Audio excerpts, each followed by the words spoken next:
दोस्तों, बहुत समय पहले की बात है।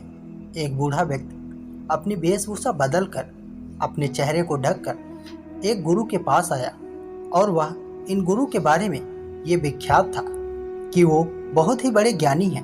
वो हर सवाल का जवाब जानते हैं और हर सवाल का जवाब बड़ी ही आसानी से दे देते हैं। उनके पास जो कोई भी अपनी समस्या लेकर आता है, वह उनकी समस्या का समाधान अवश्य करते हैं। वो बूढ़ा व्यक्ति भी इसी की आस से उन गुरु के पास पहुंच जाता है। वो उन गुरुवर से कहता है, हे गुरुवर, मैं बूढ़ा हूँ और मैं अपने जीवन के अंतिम पड़ाव पर हूँ, लेकिन मैं इस समय पर मैं आपसे कुछ जानना चाहता हूँ। मैं आपसे कुछ पूछना चाहता हूँ, अगर आपकी आज्ञा हो। इस पर वो गुरुवर कहते हैं, अब तुम अपने जीवन के अंतिम पड़ाव पर हो और इस समय तुम अपने जीवन के बारे में क्या जानना चाहते हो। अब तो तुम्हारे शरीर में ताकत भी नहीं बची है, आखिर तुम पहले क्यों नहीं आए। इस पर वह बूढ़ा व्यक्ति कहता है, हे गुरुवर, पहले मेरे मन में कोई भी ऐसा सवाल नहीं उठा जिसे जानने की अभिलाषा इतनी ज़्यादा हो। तब वो गुरुवर कहते हैं, ठीक है, पूछो, तुम क्या पूछना चाहते हो। तभी वो बूढ़ा व्यक्ति उन गुरुवर से कहता है, हे गुरुवर, मैंने अपने पूरे जीवन में क्या पाया, क्या आप मुझे इसका उत्तर दे सकते हैं। वो गुरु मुस्कुराते हुए कहते हैं, तुमने अपने पूरे जीवन भर धोखा पाया है। यह कहते ही वो बूढ़ा व्यक्ति उन गुरु के चरणों में गिर गया और उनसे कहने लगा, आप ठीक कहते हैं, मैंने अपने पूरे जीवन में धोखा ही खाया है। हर कोई मुझे हमेशा धोखा ही देता रहा है। मैंने अपने जीवन के हर पड़ाव पर धोखा ही पाया है। यहाँ पर कोई किसी का नहीं है। तभी गुरुवर कहते हैं, तुमने तो पूरा सवाल किया ही नहीं। क्या तुम ये जानना नहीं चाहते कि आखिर तुम्हें धोखा किसने दिया है। वो बूढ़ा व्यक्ति उन गुरु से कहता है, नहीं गुरुवर, मैं जानता हूँ कि मुझे धोखा किसने दिया है। मैं हर एक व्यक्ति का नाम जानता हूँ। मुझे उस हर व्यक्ति का नाम याद है।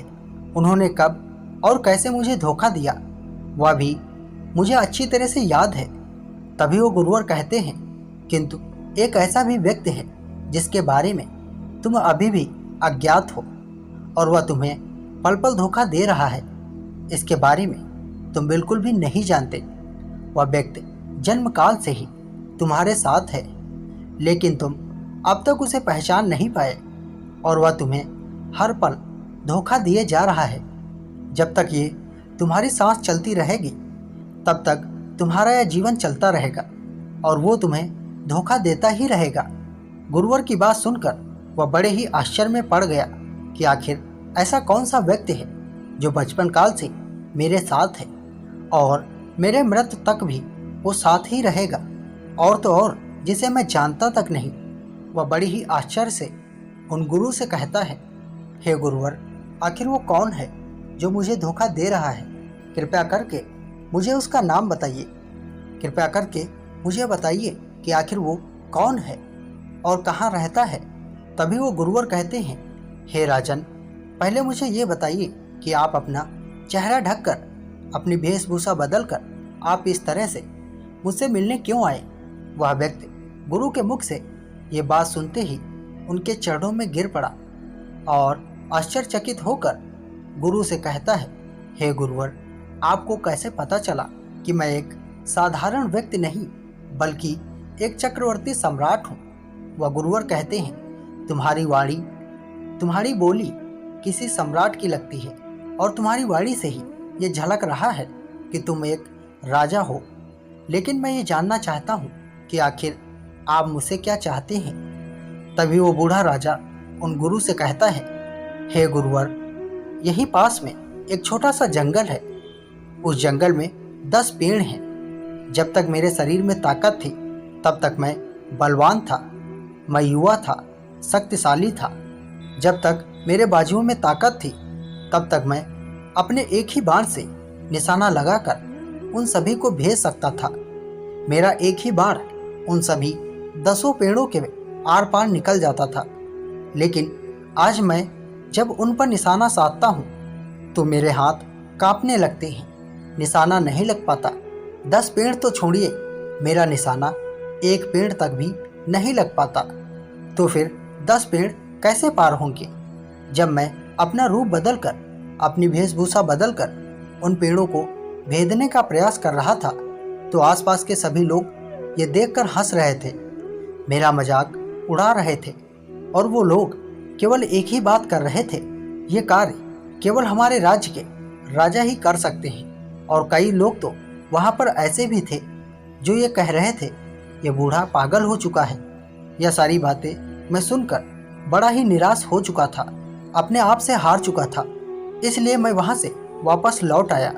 और जब मैं वहाँ से लौट रहा था, तब मैंने आपको देखा।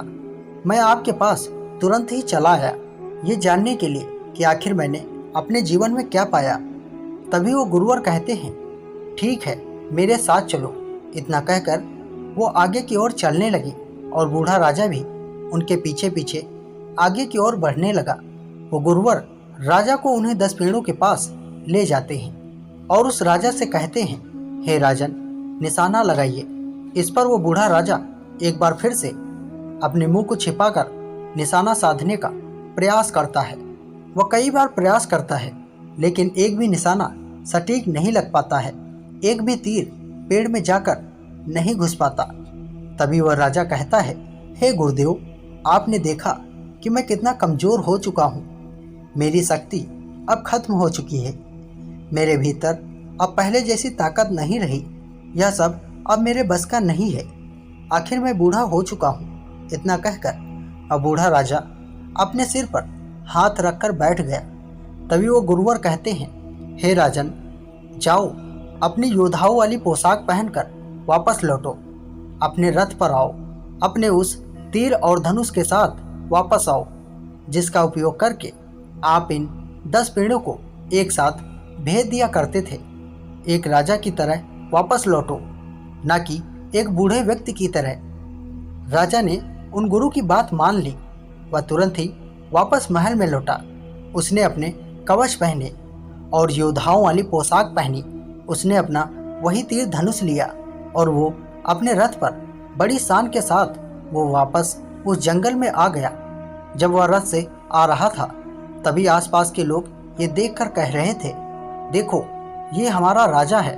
ये वो सूरवीर योद्धा है जो एक ही तीर से 10 पेड़ों को एक साथ भेदने की क्षमता रखता है।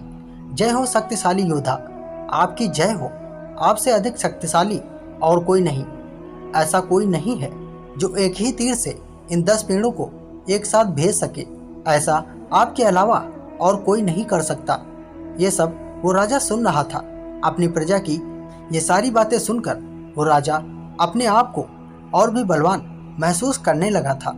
वह अंदर से अकड़ गया था। वह रथ से उतरा और उसने अपना धनुष बाण उठाया, निशाना साधा और तीर चला दिया। और देखते ही देखते एक ही तीर से उसने उन 10 पेड़ों को एक ही बार में भेद दिया। ये देखकर वो भी बड़ा आश्चर्य था और बहुत प्रसन्न था। प्रजा की जय जयकार हो रही थी। राजा अपने आप को बड़ा शक्तिशाली समझ रहा था। ऐसा करने के बाद वो और भी तनकर खड़ा हो गया था। जनता ने उसकी वाह वाह की, उस राजा की जय जयकार की और अपनी प्रजा के मुख से ये सब सुनकर मानो उस शरीर में एक नई ऊर्जा आ गई थी। उस राजा के कांपते हुए हाथ अब सही और सटीक निशाना लगा सकते थे। आवाज जैसे गर्जना कर रही थी। राजा वापस रथ पर बैठा और वापस अपने महल लौट आया। लेकिन वो वहाँ पर उन गुरु को भूल गया। वो ये भूल चुका था कि वह वहाँ पर कुछ जानने गया था, कुछ सवालों का जवाब लेने गया था। इन सब चीज़ों के बारे में वह बिल्कुल भूल चुका था। वह अपने आप को पहले से ज़्यादा शक्तिशाली महसूस कर रहा था। ठीक उसी समय किसी राज्य ने उसके राज्य पर आक्रमण कर दिया, लेकिन उस बूढ़े राजा ने उस पड़ोसी राज्य को हरा दिया और अब सब बहुत खुश थे। राजा की जय जयकार हो रही थी। हर कोई राजा को बधाइयाँ दे रहा था। चारों तरफ खुशी का माहौल था। देखते ही देखते ऐसे ही समय बीतता गया और करीब 3 वर्षों के बाद वह राजा अत्यधिक बीमार पड़ गया। अब उसका शरीर पहले से बहुत ज़्यादा कमज़ोर हो चुका था। अब हर कोई केवल यही कह रहा था कि हमारे राज्य का राजा अब नहीं बचेगा। और जब राजा को भी ये प्रतीक होने लगा था कि वो नहीं बचेगा, उसका अंतिम समय आ गया है, तभी अचानक से उसे ख्याल आया कि मैंने अपने जीवन में क्या पाया। और यह सवाल आते ही उसे उन गुरु की याद आ गई। तभी वो ये सोचने लगा कि मैं कितना भुलक्कड़ हूँ। मैंने उन गुरु से जो सवाल किया था उसका जवाब तो मैंने आज तक नहीं लिया। उन गुरु ने कहा था कि मैंने धोखा पाया है, जीवन भर धोखा। लेकिन वो धोखा मुझे किसने दिया है यह तो मैं जान ही नहीं पाया था।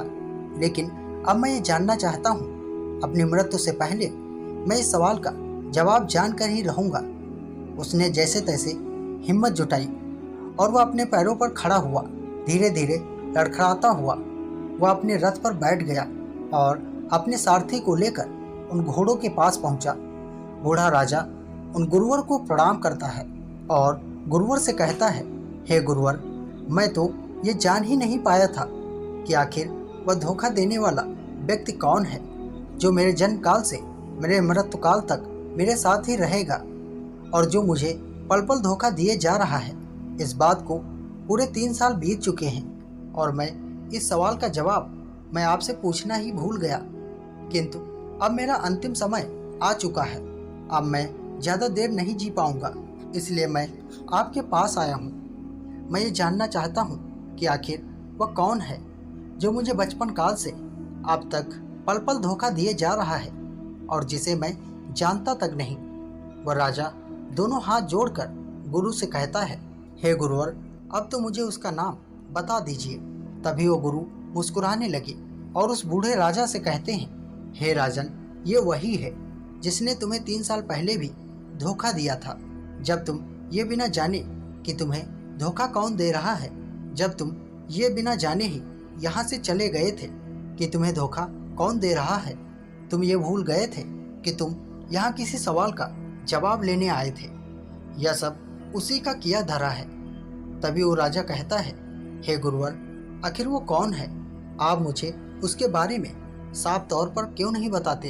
तभी वो गुरुवर कहते हैं, वह और कोई नहीं है, तुम्हारा मन है, जो तुम्हारे जन्म से लेकर तुम्हारे साथ है, जो तुम्हारी ताकत भी है, जो तुम्हारी कमजोरी भी है, जिसने तुम्हें बनाया है, जिसने कहा है कि तुम शक्तिशाली हो, जिसने तुम्हें अनगिनत युद्धों में जिताया है, जो तुम्हें कहता है कि तुम ज्ञानी हो, जो तुम्हें कहता है कि तुम सुंदर हो, जो तुम्हें बताता है कि तुम महान हो, जो एक अच्छे दोस्त की तरह तुम्हारे साथ ही रहता है, जो तुम्हारे विश्वास का पात्र है, जो तुम्हारा विश्वास जीत चुका है।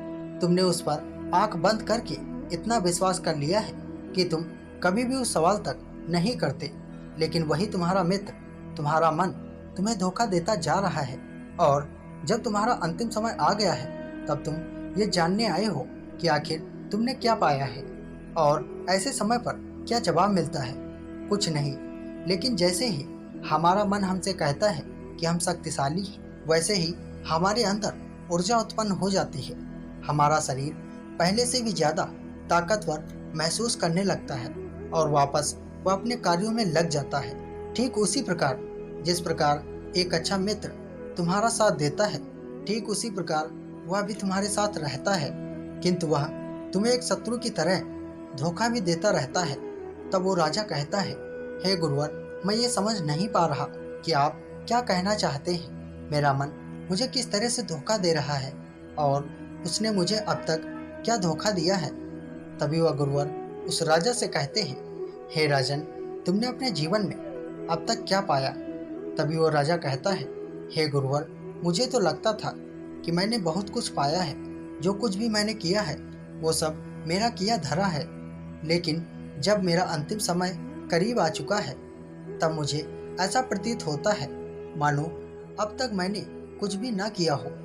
तभी वो गुरुवर कहते हैं, हे राजन, तुम कौन हो? उसके जवाब में वो राजा कहता है, हे गुरुवर, मैं एक चक्रवर्ती सम्राट हूँ।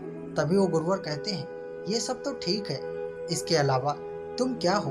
तभी वो राजा कहता है, हे गुरुवर, मैं एक पिता हूँ, मैं एक पति हूँ, मैं एक भाई हूँ, एक मित्र हूँ, एक रिश्तेदार हूँ। ऐसे ही कई अनगिनत रिश्ते हैं जो मेरे साथ जुड़े हैं। तभी वो गुरुवर कहते हैं, इसके अलावा तुम क्या हो? इस पर वो राजा कहता है, हे गुरुवर, अगर इन सबको अलग कर दिया जाए तो भी मैं एक इंसान हूँ। तभी वो गुरुवर कहते हैं, यह सब तो ठीक है, लेकिन इसके अलावा तुम क्या हो? यह सुनकर वो राजा थोड़ा सा अचंभित हो जाता है और वह आश्चर्यचकित होकर उन गुरुवर से कहता है, हे गुरुवर, एक इंसान होने के अलावा और मैं क्या हो सकता हूँ?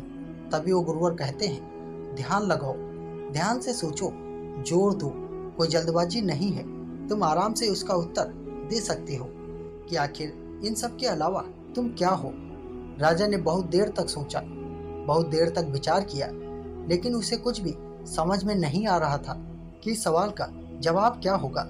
और आखिरकार वह गुरु से कहता है, हे गुरुवर, इसके अलावा मैं कुछ भी नहीं हूँ, मैं कुछ भी नहीं पाया और ना ही मैंने आज तक कुछ किया है।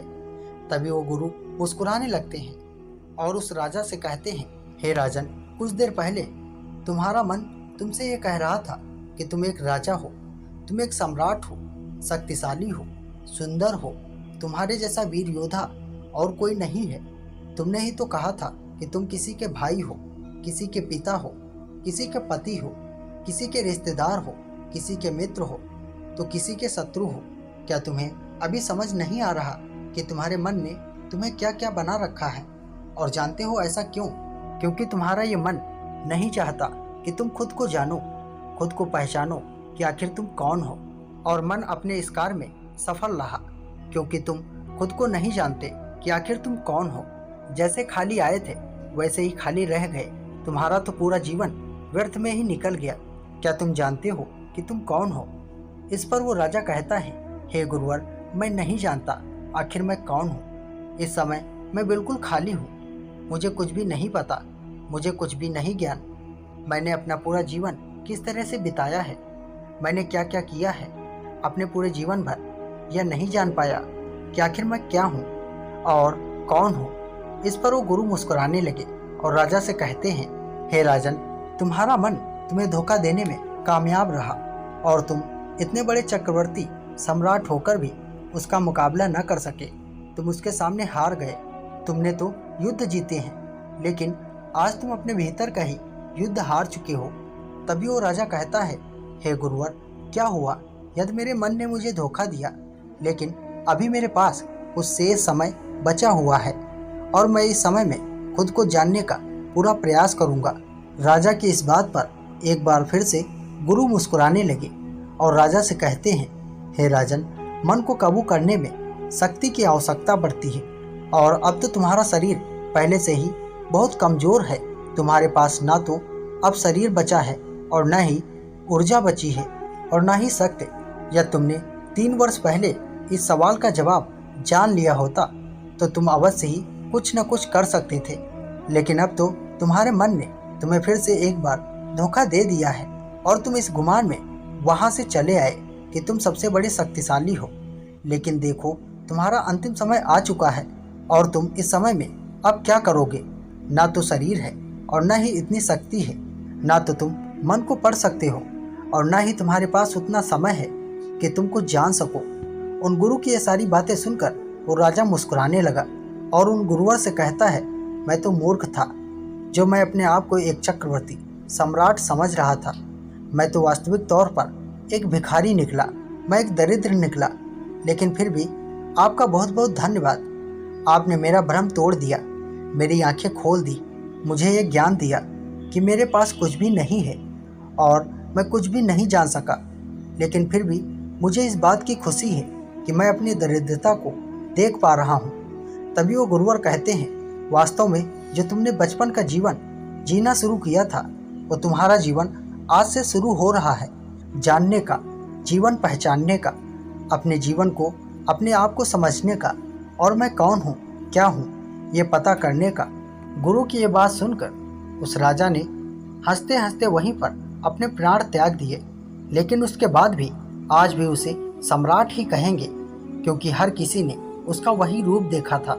लेकिन वो राजा जान चुका था कि असल में वो कुछ भी नहीं है और हमारा जीवन भी कुछ ऐसे ही चलता है जब तक हमारे शरीर में जान होती है, ताकत होती है, हम जवान होते हैं, युवा होते हैं, तब तक हम भी कभी भी ये सोच नहीं पाते कि हम कौन हैं, और कभी ऐसा सवाल भी आ जाए तो हमारे पास उसके लिए समय नहीं होता कि हम उसे जानें, उसे पहचानें, क्योंकि हमारा मन तरह तरह के जाल बुनता रहता है, हमें उन जाल में फंसाता रहता है और ना जाने कई प्रकार के उत्तर भी देता है। उत्तर वो जो कहीं से सुने सुनाए हों, किसी महान व्यक्ति के द्वारा बताए गए हों, वही सब हमारा मन हमारे कानों में डाल देता है, जिससे हम अपने आप को समझा लेते हैं कि हाँ, हम अपने बारे में जानते हैं कि मैं कौन हूँ और मैं क्या हूँ। लेकिन यह सब केवल एक भ्रम बनाए रखने के लिए होता है। लेकिन वास्तविकता तो यही है कि क्या आप अपने बारे में कुछ जानते हैं? वास्तविकता तो यही है कि आप अपने बारे में कुछ भी नहीं जानते। जब हमारा शरीर बूढ़ा होने लगता है तो बीमारियों से घिर जाता है, शरीर में ऊर्जा नहीं बचती, लेकिन तब भी हमारा मन जवान ही रहता है।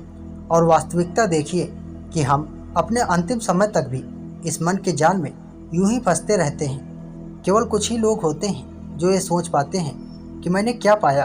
क्या आप जानते हैं कि आपने क्या पाया? हमारा मन हमारा सबसे अच्छा मित्र बन सकता है, उसे अपना शत्रु मत बनाइए। वह आपको बाहरी संसार में आपकी पहचान दिला सकता है, तो वहीं आपको आपके अंतर में उतार सकता है, लेकिन इसके लिए शरीर में शक्ति की आवश्यकता तो पड़ती ही है। तो जब तक आपके शरीर में शक्ति है तब तक इस सवाल का जवाब जान लीजिए, आप अपने आप को पहचान लीजिए। अन्यथा अगर आपने अपने शरीर की ऊर्जा को खो दिया तो आप कभी भी ये जान नहीं पाएंगे कि आप कौन हैं और क्या हैं। इसके बाद आपको केवल पछतावा ही होगा और अंतिम समय तक आप अपने मन के जाल में यूं ही फंसे रहेंगे। आप अपने आप को जानने पर जोर दे सकते हैं, लेकिन इसका मतलब ये भी नहीं है कि आप सब कुछ छोड़ छाड़ कर सन्यासी हो जाएं। ये भी एक भ्रम ही है जो हमारे मन के भीतर पैदा किया हुआ है, जिसने मुझे उसमें फंसा के रखा हुआ है। इसलिए अपने आप को पढ़ो, अपने आप को जानो, ध्यान करो, क्योंकि ध्यान ही वो मार्ग है जिससे आप अपने आप को समझ सकते हैं, जान सकते हैं, पहचान सकते हैं और अपने उन सवालों के जवाब भी जान सकते हैं कि मैं कौन हूँ और मैं क्या हूँ। दोस्तों, उम्मीद है आपने इस वीडियो से कुछ ना कुछ ज़रूर सीखा होगा। तो इस वीडियो को लाइक और अपने दोस्तों के साथ शेयर करना बिल्कुल भी ना भूलें, और हमें ऐसे ही सपोर्ट करने के लिए चैनल को सब्सक्राइब और घंटी बटन को ज़रूर दबा दें। हम मिलते हैं एक नई वीडियो में एक नई कहानी के साथ। तब तक के लिए आप अपना ख्याल रखिएगा। धन्यवाद।